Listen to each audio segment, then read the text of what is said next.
Assalamualaikum warahmatullahi wabarakatuh. Jumpa lagi dengan Kasim Channel. Kali ini saya akan berbagi tentang pedoman pemutakhiran data mandiri ASN PPT non PNS.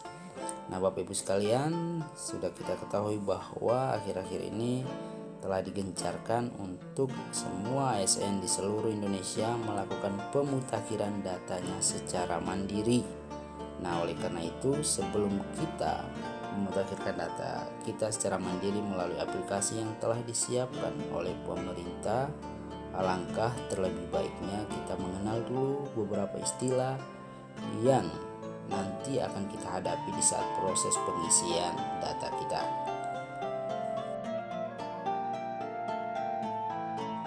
Yang pertama, ASN. ASN merupakan profesi bagi pegawai negeri sipil atau PNS dan pegawai pemerintah dengan perjanjian kerja yang bekerja pada instansi pemerintah atau disingkat dengan P3K.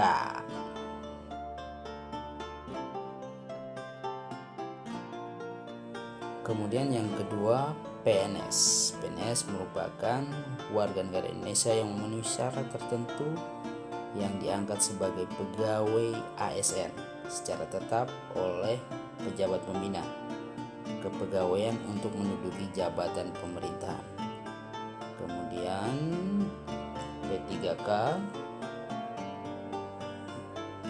adalah warga negara Indonesia yang memenuhi syarat tertentu yang diangkat berdasarkan perjanjian kerja dalam waktu tertentu dalam rangka melaksanakan tugas pemerintahan.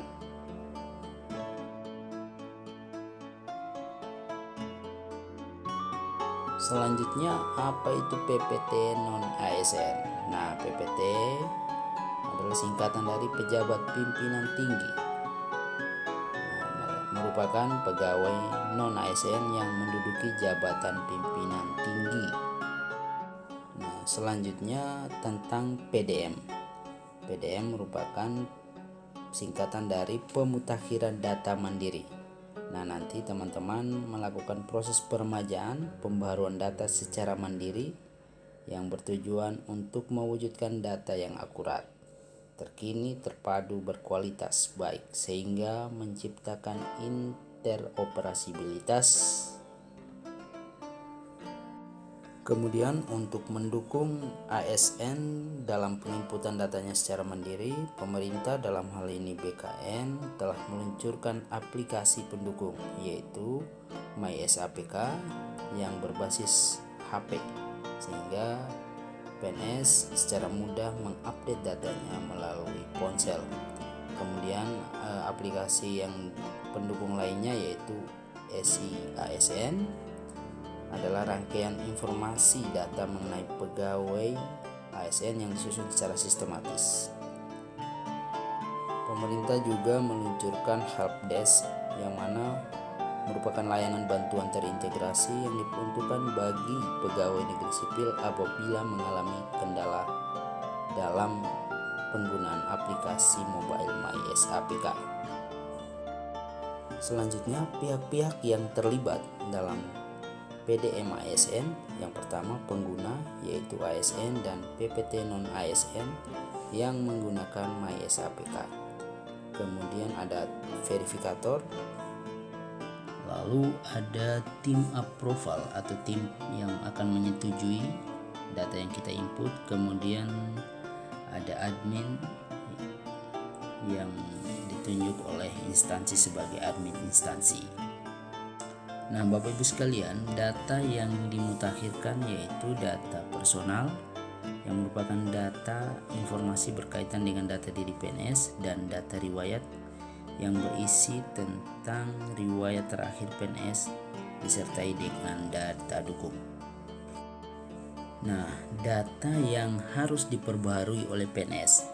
Yang pertama, data personal, kemudian riwayat jabatan, riwayat pendidikan, diklat ataupun kursus, kemudian riwayat SKP 2 tahun terakhir, riwayat penghargaan jika ada, kemudian riwayat pangkat dan golongan ruang, kemudian riwayat keluarga, riwayat peninjauan, riwayat pindah, riwayat CLTN, riwayat CPNS, dan riwayat organisasi. Selanjutnya data yang dimutakhirkan oleh P3K dan PPT non-PNS yakni data personal, riwayat diklat, riwayat penghargaan, riwayat keluarga, dan riwayat organisasi. Kemudian dalam mendukung data yang kita input, maka Bapak Ibu sekalian kita harus menyiapkan beberapa dokumen yang harus kita scan: KTP, SK pengangkatan, SK CPNS dan PNS, ijazah SD hingga pendidikan terakhir, kemudian sertifikat kegiatan, SKP 2 tahun terakhir, SK pengangkatan awal hingga akhir, kartu keluarga, dan buku nikah.